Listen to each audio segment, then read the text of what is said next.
C'est effectivement une intervention qui est en pleine expansion, qui est de plus en plus fréquente. On voit de plus en plus de femmes qui ont recours à une augmentation mammaire par prothèse mammaire pour redonner du galbe à leur poitrine.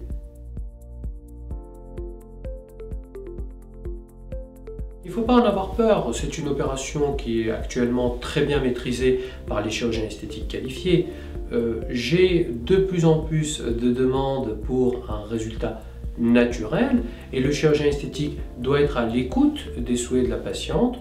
On peut obtenir ce type de résultat naturel à la fois en jouant sur le volume de la prothèse, en choisissant des volumes qui ne sont pas trop importantes par rapport à la morphologie de la patiente, mais aussi en jouant sur le positionnement de la prothèse. Certaines techniques comme par exemple la technique dite biplan ou dual plane vont permettre à la fois à la prothèse de prendre toute sa place, mais en même temps de garder une harmonie, une pente douce et naturelle pour la prothèse.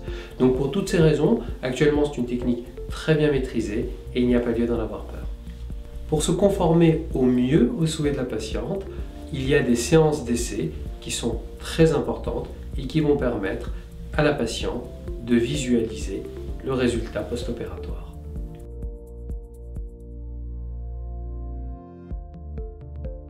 En fait, il n'y a pas de règle en la matière. L'organisme va fabriquer une capsule qui va venir entourer la prothèse.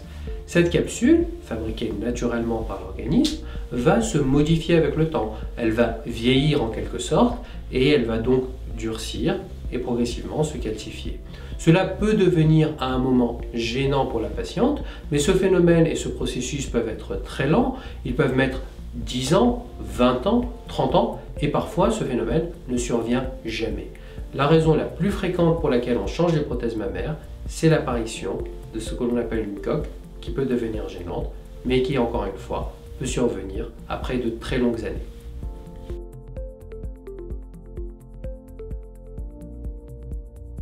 La première étape pour la patiente va être de prendre un rendez-vous avec un chirurgien esthétique qualifié.